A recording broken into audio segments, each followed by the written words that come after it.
What's going on, guys? Anime here. It's your boy Alex. It's Sunday, so you know you get multiple uploads. It don't stop with one. Normally we would have 3, but I did One Piece on Friday. I know. Mind your business. Support the official release. You got a gift, my friend. But before we even get started, I'll tell you what we add to the arsenal. Hit that like button, comment down below, subscribe, and hit that bell for all the notifications, because we here to stay. Now, what we gonna be adding here, Candy Flurry. Now, Candy Flurry is a new manga. It's 2 chapters deep, and so far I was debating whether I wanted to do this one, but I'm kinda in my point where I want more battle shonen, like in Shonen Jump, because recently a lot of the stuff they've been doing has been like comedy, and nonsense comedy, rom-coms, stuff like Akashi Triangle, things like that. So when I see a new battle manga enter the fray, I'm all over it, because that's my favorite genre. So Candy Flurry, it kind of reminds me of, the premise of it kind of reminds me of Devil Fruits in a way, because the premise of what we got in the first chapter was there was 100 sweets, and when you ate one of them, you gained a power. You never knew what you were going to get until you ate one of the sweets. And I say that reminds me of Devil Fruits because it's like you eat a Devil Fruit, you won't know your power until you eat it, and only one of that power can exist. So I instantly linked that to Devil Fruit, so I thought that was pretty cool.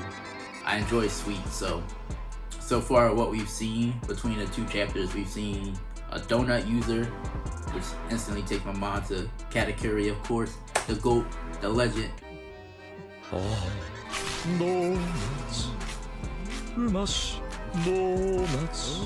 He beat Luffy.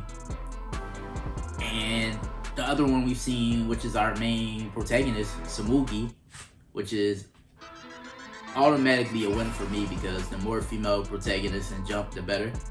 We need more. And so far, Tsumugi's looking like a pretty cool girl, so I like her a lot. Her power is lollipops.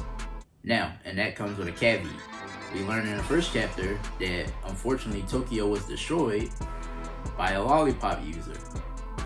But as we go through these first 2 chapters, Tsumugi insists that it wasn't her.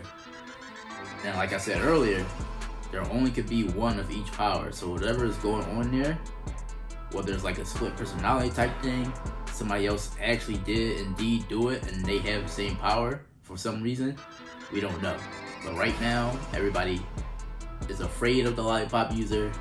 She's the most wanted criminal because she has lollipops. And she pretty much destroyed most kids that we seen, most civilians that we seen love for sweets, all because her lollipops decimated Japan, Tokyo. So that's an interesting premise right off the bat. Premise number 2, the Rossetti, the sweet police. I love it. I love it. It's giving whole cake vibes, but a whole manga. And Whole Cake Island from One Piece is my favorite art, one of my favorite artists. So to see like that premise kind of just swept out throughout the entire manga, really good. I like the Rossetti. We do get introduced to one of the members who's probably going to be our virologist throughout the story, because he kind of feels like he's going to stick around. At the end of chapter 2, he's the only one that believes the fact that, okay, maybe it indeed was somebody else, because he sees her save somebody. So we'll see where it goes with that. Like, they can't team up because, like I said, he's the Rossetti. He's a sweet police. They're in charge of capturing all the candy users.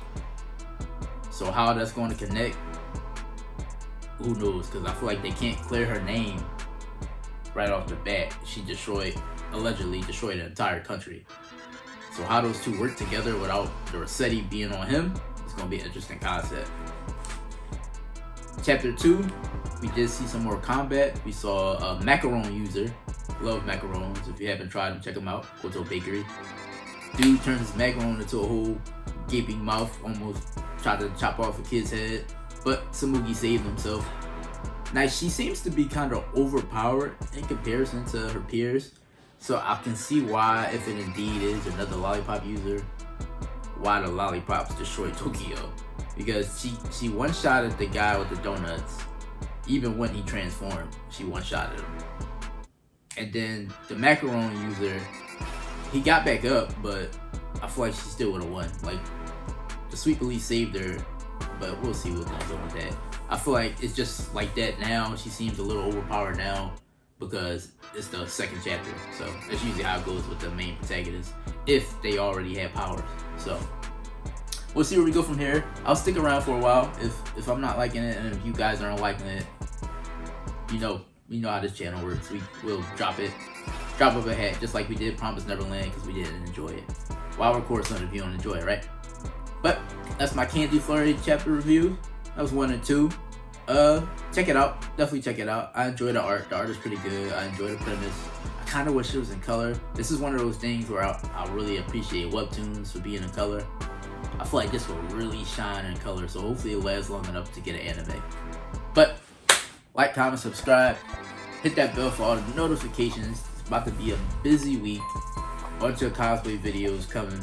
Got like 2 Demon Slayer videos, Spider-Man Spider-Verse video coming with me in a Miles costume, as y'all saw on Twitter if you follow me. Zenitsu video with the cosplay coming on, as you saw on Twitter if you follow me. So a lot of things coming. Stick around. Thank you guys. Peace.